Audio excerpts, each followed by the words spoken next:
So today we have Mr. Caleb Davis, our young gun partner on the agent side of things. I asked him to kind of help me with this interview, and Steve Kaut. Steve has been a friend of ours and we've known Steve for it's probably been about 2 years now already. Two or three, yeah. Maybe even three. Yeah, I lose track of time. We all have lately. Yeah, so I'm excited about bringing Steve on because Steve is a wealth of knowledge. He does a lot of coaching and mentoring for people on the agent side of things, and but anytime I can get a person that's just been around the block, not to date Steve isn't his age, but he does have a lot of experience, that has good solid business knowledge, and every time I talk to him, there's insights and things I learned from the guy.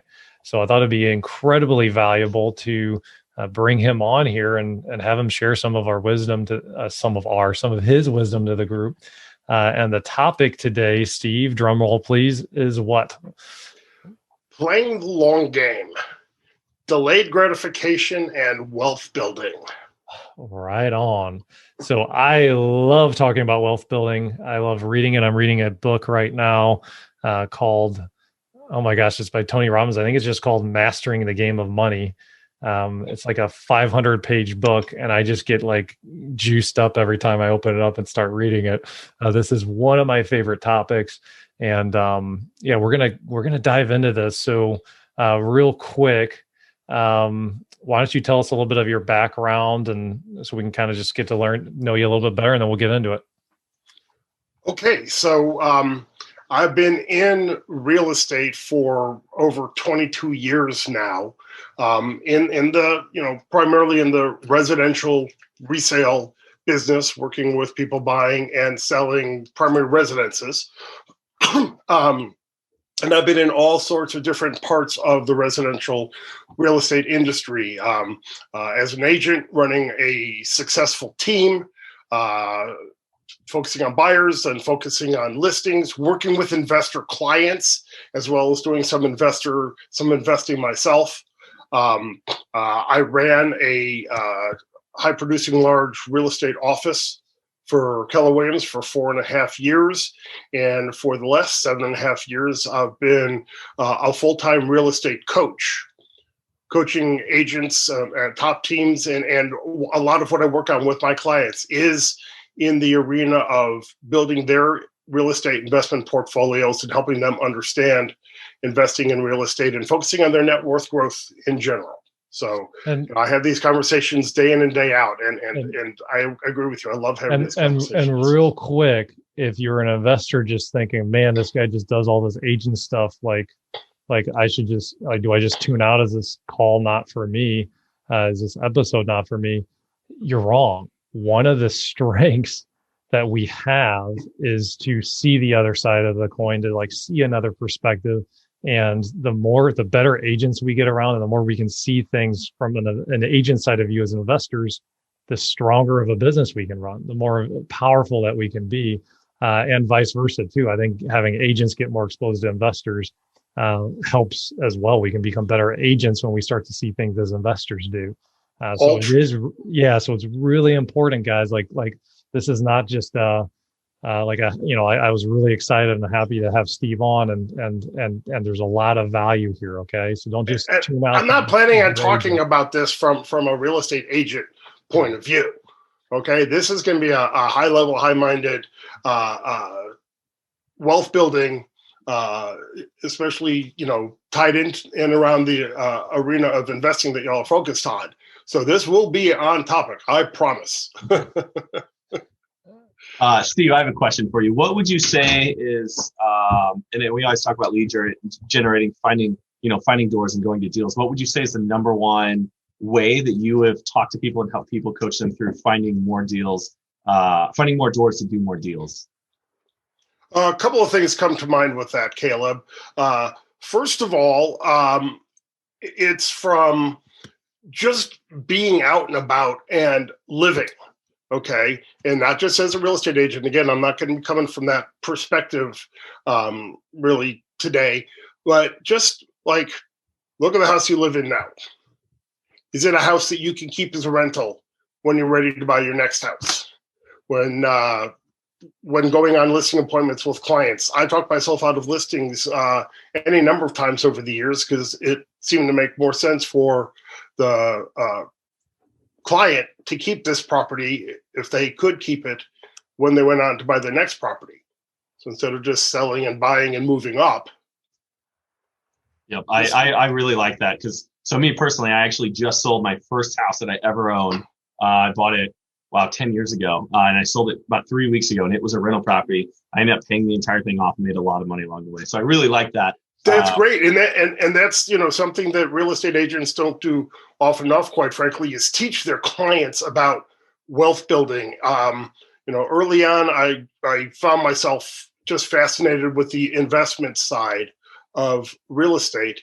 And I work with any number of clients, and I said, look, stop worrying about buying your first house, it being the perfect house. Buy a house that you're going to own for 30 years, but only live in for 3 to 5.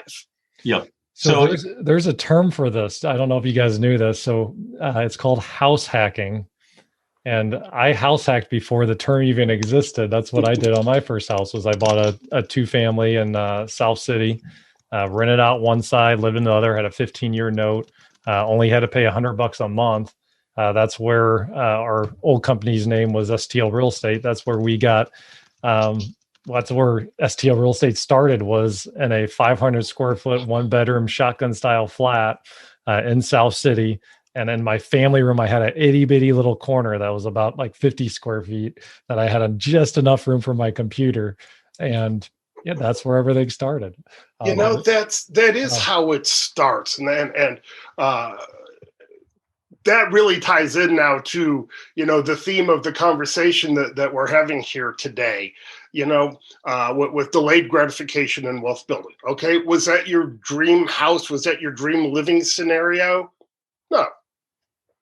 Did it make sense for you in the long run?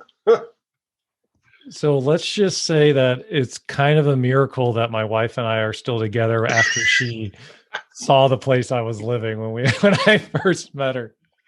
And we happened to, took about a month before, like after we got married, for us to find the next house and move into the next house. She wasn't going to stay there very long, but we still own it today.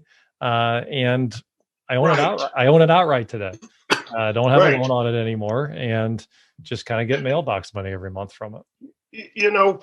Going back to Caleb's question, and then there was something else, Jim, that you said a minute ago that I want to make sure that we talk about. But kind of going back to Caleb's question, every house is worth buying and owning, right? On the right terms. Yep. At the right price. Best way to go find property is just approach everybody who owns property and make them an offer. Yeah, I think that's one thing that too many people don't do when they're looking at properties is they're like, well, this one doesn't work for me. I can't make an offer. Just literally yesterday, I thought this was crazy now that you brought this up. I made an offer on a property 2 months ago. Followed up. The lady's like, there's no way. Today or yesterday, boom, she's ready to sell it. She said, we can close in 2 weeks. I'm done. From what you said, number one piece of advice, guys, make an offer on every property you go to. Every property you go to. Yeah. What I learned this from working with investor clients. And it's really an invaluable lesson. When you're buying a property to invest in, it's not a lifestyle purchase for you. As long as it meets your criteria, and you do need to have criteria and stick to that. As long as it meets your criteria, every house you look at is worth buying at the right price. There's no emotional aspect to purchasing it. Either the numbers work or they don't. So it's just a simple ask. Yep. You ask, will you take this much money for your house? So going back to talking about house hacking, and Jim, you had mentioned how your wife, she didn't like it at the time, and I also in my previous life. So what would you say is like, I like the term embrace the suck, but how long do you think somebody should embrace the suck in a house hack before they're ready to go on and make the next purchase from the duplex or the 4-family to where they move up to maybe a single family home house hack where they're going to live there for 2 years and sell it? How long do you think you do that for? How long is a decent enough time? When should your income be at a certain level? Does that make sense? Yeah, I mean, I think it just starts with I mean, anytime we can get into purpose, guys, it's better. I mean, if you think about it, like, what's the difference between us and animals like a bird? Like a bird gets a stimulus, like a gun gets fired, and then it like scatters, right? Like, so stimulus and response. The difference between us and the bird is like we can hear like a gunshot fire, and then we can pause and think, oh, it's hunting season. It's no big deal. I'm still safe. I'm not going to run away in fear. So when we can get into that pause mode and start to separate and have space between what happens in life and like what our actions are, we can think through things and start to have a financial plan and like a purpose on, okay, like what's my, like what does financial freedom mean to me? What are some of my financial goals? And then start to structure like a budget every month. Start to have income goals, whether that's at your corporate America job or through real estate, through being a business owner, right? And then as you hit these goals, then you can kind of go to the next stage. What happens too often for people is, and I did it. I mean, here's the deal. I don't say people. What happens to people and myself? This is what I did. I wanted to make my wife happy, and we bought a nice house in Chesterfield that was too nice of a house for where we were at in our life. We would have been much better off staying for a couple more years. But I got into like honeymoon phase, and I wanted to make her happy. So I said, sure, the bank will approve us for an X amount of dollars. We'll just pay a little bit less than that. We won't bust it all the way the roof on it, but and then when you can kind of get a little bit of house poor, and then you don't have money to invest and build wealth. So that's really where the answer comes from for Caleb's question here. And by the way, let's be clear. I mean, I'm going to say a lot of stuff today that I think is very true and worth knowing, but it's not because I figured it out on my own. It's because I made all the mistakes too, and fortunately read the right books and paid attention to the right life lessons. Okay, we all have to go through that learning curve. We always fail our way to success, always. For your question there, Caleb, how long? The answer isn't really a question of time. It's a question of cash and cash flow and budget, and making sure that your own personal financial systems are sound and appropriate, which for the vast majority of people in our society, they're not. Because we don't get taught this stuff in school. And it's a shame. We need it. I mean, kids need to be listening to this conversation that we're having today. My daughters have. They've heard it from me. And they're getting off to a much better start in life than I did, because they get the benefit of my learning curve and sharing this with them. But, when can you afford to move up to the next house? Well, look at it this way. When money comes in, the first thing that we have to do is we have to pay taxes. Okay, if it's W-2 income, that money is being withheld. And if it's not W-2 income, then we have to have the right system in place to make sure that we are separating that money immediately, putting it into basically an escrow account, because it's not our money. We have to treat the money that we owe to taxes the same way that we treat a tenant's security deposit or a buyer's earnest money deposit. It's not our money. We must escrow it and not commingle it with our own funds. Okay? And then the second thing we have to do is we have to pay ourselves. Pay ourselves first. And by that, I mean setting money aside to be able to buy the next investment property. And then you pay your bills. And if you can't pay your bills on what's left after that, then you're living above your means. The quote-unquote all-American way. Caleb, you might be too young to remember this old commercial, but Jim, you might remember. I think it was a Lending Tree commercial where this smiling guy is living the American dream. He's playing golf and cooking in the backyard by his pool, and he looks at the camera and says, "How do I do it? I'm in debt up to my eyeballs." That's That's the way most people tend to live, and it's backwards. Yep. I remember growing up as a kid, my dad's friends had friends that I was like, Dad, like, how do they have all these things? And he's like, well, they're in debt up to their eyeballs. And I was just always like, well, why don't we get more debt so we can have these cool cars and these nice things? And then I remember when 2007 came around, seeing those people lose their houses and their cars. And I was a freshman, sophomore in high school. And I literally watching my friends' parents lose everything. And my parents were able to keep maintaining their life. And we didn't really have to have this like cultural change or like lifestyle change, because my parents always taught me to live below my means. And I think that was, I'm still it's so critical. They taught me that. You're right. Your parents taught you that. My parents, awesome in so many ways, and I'm blessed to have had them as my parents, but that was not a lesson that they were living and modeling for my brother and I. Well, yeah. And we've all heard the stories, guys. So people think like, oh, financial freedom. And I want to make a bunch of, like I want to do all these amazing things and kind of live the good life.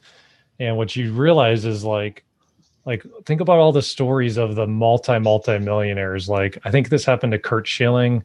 I mean, there's lots of people that have made millions and millions of dollars that then they go bankrupt and they end up with nothing. Two other examples of that. Okay. People, yeah. Right. People who made it in chunks from like athletes are a great example, lottery winners. Yeah.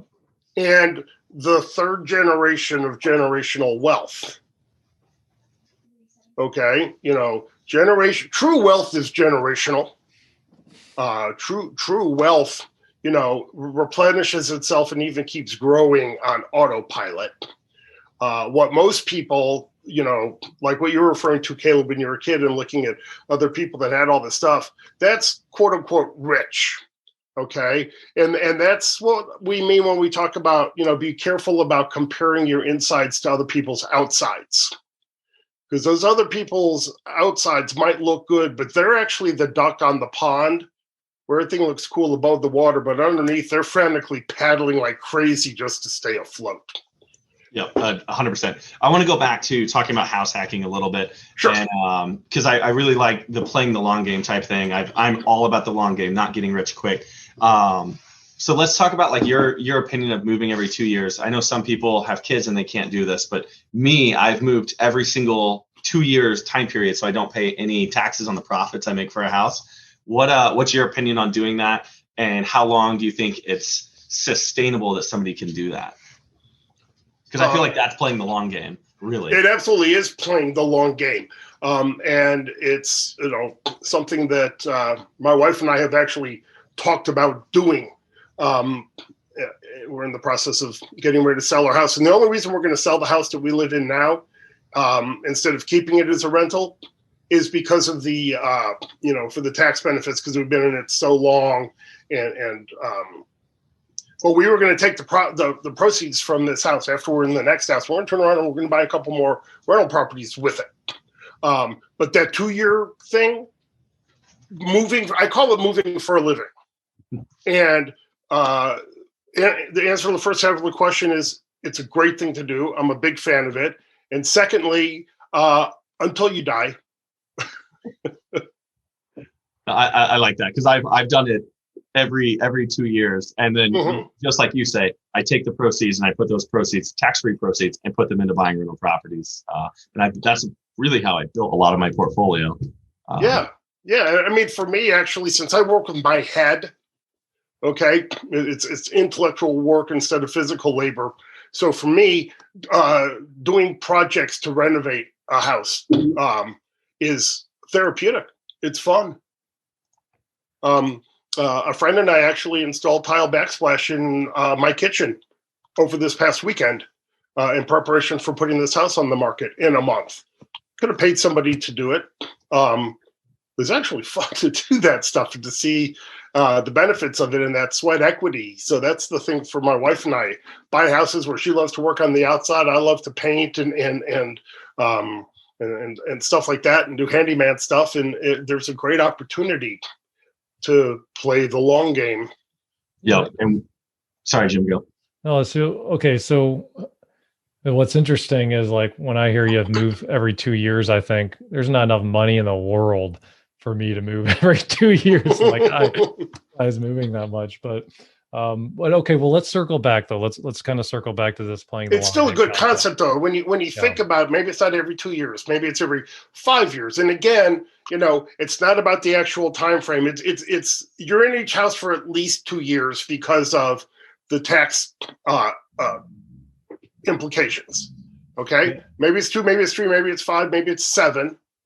But you do that until you can move to the next house and either roll your profits into something else or just keep that one as a rental, as another part of your long-term inventory.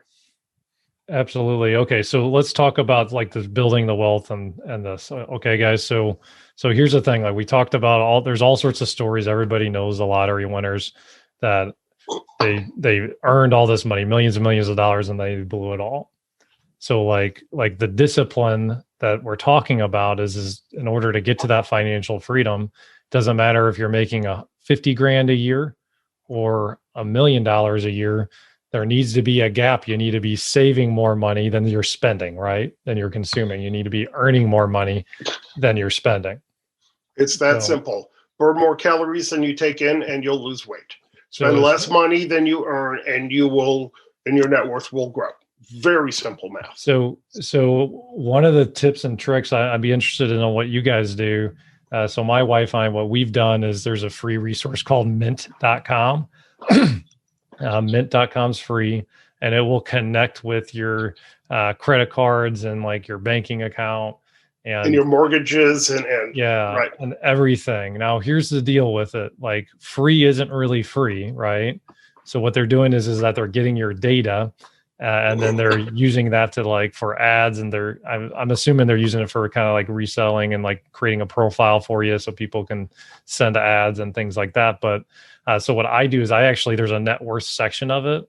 I have a spreadsheet that I keep track of my net worth separately, and I just use it for the expenses and like the budgeting end of it is what I use, just because maybe I'm a little bit paranoid on the data. But if you set this tool up to sync it, and then you start to categorize everything, like you can on my phone. Literally, my wife and I were looking at this a couple of days ago. We looked at how do we do this month, okay, and one of the things that's interesting is, especially as a small business owner and entrepreneur, what I realize is when I'm not certain on if I made more money or I lost more money, that creates fear and stress and kind of helps create a scarcity mindset and doesn't help me get into abundance.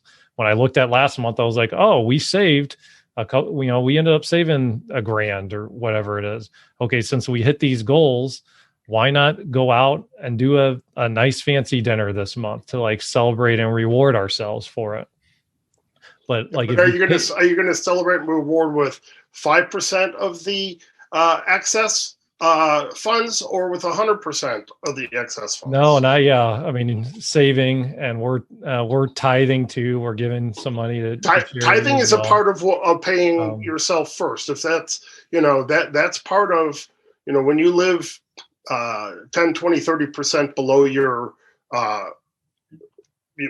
monthly received cash flow from your job, you factor that in there. Yes, absolutely. So, and here's the deal. Like what I've found about myself, what I've learned about myself is that I could go to that like a real nice fancy dinner with my wife, but if I don't know my financial numbers from the month before, I'd be stressed out and pissed off all dinner. Like, oh, like, should I be doing this? Or I'd feel guilty about it. Should I really be doing this? Like, because I could pay, I have 4 kids now and all that. But like, if I have crystal clarity on, okay, like what's happening on a month-to-month basis, and it's like, hey, this is our reward. I mean, that's a full enjoyment there. And right. Because it's, let's face it, eating out is a 100% depreciating asset. Okay. Mm-hmm. It's great. And it's entirely, satisfying until you wake up the next morning and you're hungry again. Not saying don't eat out, but yeah, if you're going to, make sure that you've earned the ability to, and that you have clarity on what's going on so that you're truly able to enjoy it. So for us, Jim, we've known about Mint for years, and we did use it for a while. and we probably still have it set up. And that actually led to my wife developing her own in-depth spreadsheet, and she updates it every weekend. And it tracks everything. It tracks our cars, all but one of which is paid off. It tracks our rental properties and the mortgages and our credit cards and the money in all of our different various savings accounts, investment accounts, retirement accounts. So we actually can see an updated net worth every week. Yeah, and let's be real, guys. Like, this net worth thing is really the only thing that matters. I mean, if that's the scoreboard. That is the scoreboard of your game, of your business, of how successful you're being. And like if you're not looking at that and then there's a couple questions that I think are really powerful. As how can I get this to grow? Like, what do I need to do to get this to grow? Because like, if you're doing a rehab, a flipping business, and you're making $500,000 a year, but you're spending $520,000 a year, you lost. You might as well have just not showed up to work at the end of the day. This is why you should be tracking your net worth at a bare minimum monthly. People are like, oh yeah, I'll do it once a year, and they're proud of themselves. That's not enough. It should be weekly. The more often you look at it, the more likely you are to make the right small choices, because it's actually the small choices day in and day out that really create the compound effect. Okay? The eighth wonder of the world, according to Einstein, right? The compounding. Compounding interest, yeah. Compounding interest. The compound effect, one of my favorite books, is so critical in all this. And it's not just, the $200 dinner, okay? It's also the $4 cup of coffee and the $7 piece of avocado toast. So $1,300 a year that people who drink Starbucks every single day spend on Starbucks. Well, and what makes you sick is $1,300 a year invested, over 30 years plus like an 8% interest. I mean, you're talking thousands and thousands of dollars. That's delayed gratification that leads to wealth building. Right. That's the living, below your means and investing. That's that's the most important thing here. And knowing your net worth, knowing your budget and your actual expenditures and comparing them against your budget, and you track every penny. And when you know your net worth, you track it properly. You're not optimistic. When you're doing your net worth every week to see the progress that you're making, you don't fill out your net worth statement like you're turning it into the bank to apply for a loan. Okay. No puffery here. If you never sell it, don't put it on there. And if you would sell it, it's worth what you could sell it for this weekend on Craigslist, so that you could get out of town one step ahead of the law. Okay, that's all that stuff is worth, your furniture and stuff like that. I think too many people don't realize how much interest compounds. So I just did this calculation. In 30 years, if you didn't drink Starbucks for 30 years, you'd have $160,000 just off $1,300 a year at an 8% interest annual compounding. Sorry, I had to type that in. To me, that is mind-blowing, guys. When you think about playing the long game, is like, I'm 28 years old. If I didn't drink Starbucks from now till I was 58, when I used to be a big Starbucks drinker, I would have an additional $160,000. Just from that one little change. I'm not saying don't drink coffee. Just don't get it from Starbucks.